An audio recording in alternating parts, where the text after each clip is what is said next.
Hi everybody, it's Tim at Broken Dice, bringing the second video of the second turn.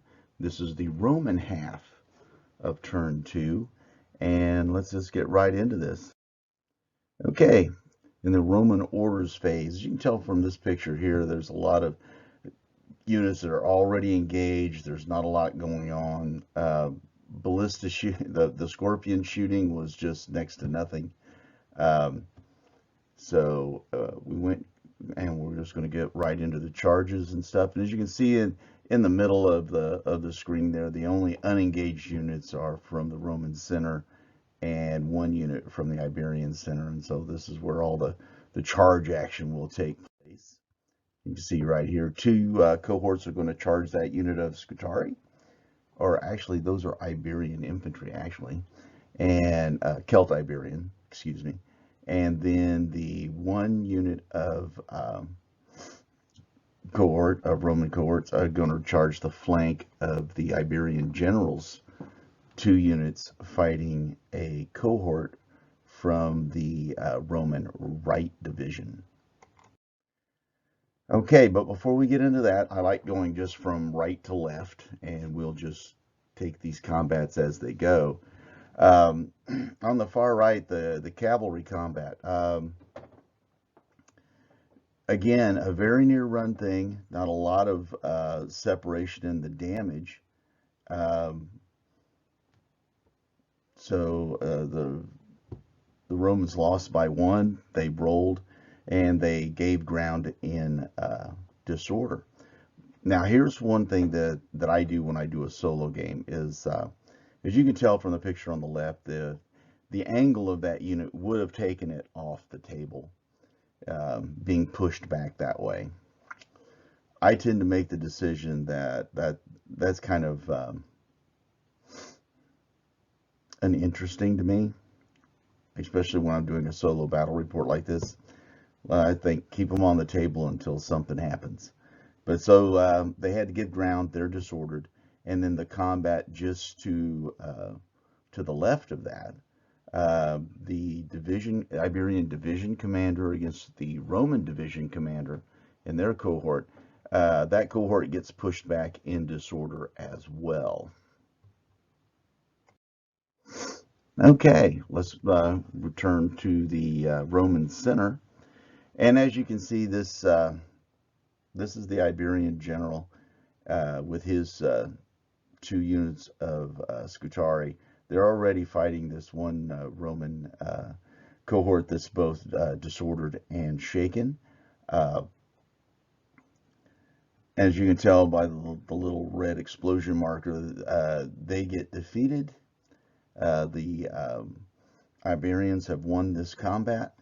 And you can see on the picture on the right that they have pushed back the Roman cohort that had charged them in the flank. That cohort gave ground in good order. And then the picture on the left shows the 2 cohorts charging the lone SCUTARII, not SCUTARII, Celt Iberian infantry in the center and blowing them up immediately. Yeah, so that didn't work out well there. Okay, so now we're going to go back to the Roman kind of left and kind of left center, but most of these units are from the left division. Here we have the Iberian infantry that had been charging units in the flank this entire time, and you can see in this combat they charged 2 Roman cohorts in the flank, but because they were disordered,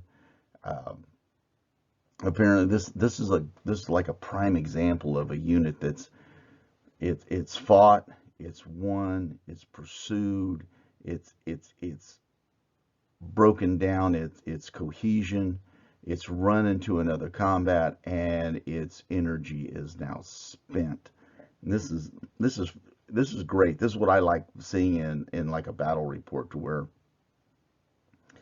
things like this happen and you can actually look at historical examples throughout history where units have found themselves in that sort of rushing attack and then cohesion falls apart, and then the next thing you know, they get beaten and they get rolled back.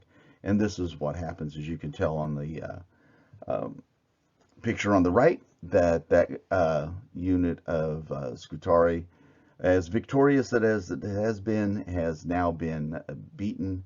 They've been pushed back, and they are in disorder. All right, the Roman left cavalry combat. Now here we have several units. We've got one small unit of SCUTARII and some Iberian cavalry facing off against some Roman cavalry and some slingers in support. And due to bad dice rolling, the Iberian cavalry got defeated. They had to give ground, and they are in disorder.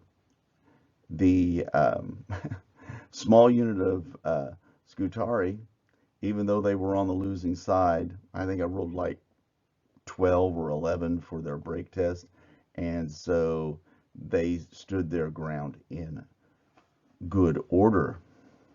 And that brings us to the end of turn 2.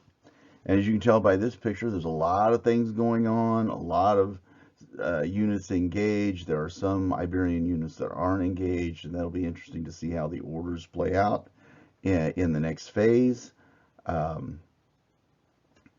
It'll come down, I think, to the combat on the Roman right and the Iberian left, because with those divisions, those, not the division itself, but there's only 2 units in that division left, and if one of those goes, then that's it for the game.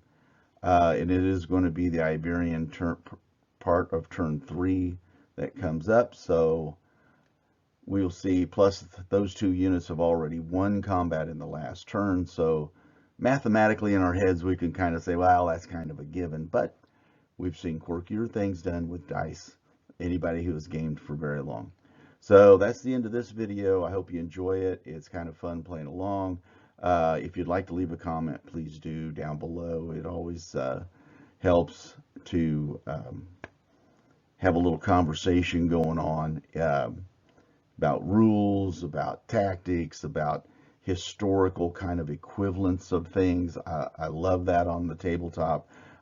Sometimes, especially when I'm doing solo, I do like pointing out those things that occur, that we can actually go to and say, oh, there was a historical example of that at this battle at this time. All right, that's enough for me. Everybody stay safe, stay well. If you haven't subscribed, please do. And like I said, leave a comment down below. Everybody stay safe, stay well, and turn 3 will be coming up pretty soon.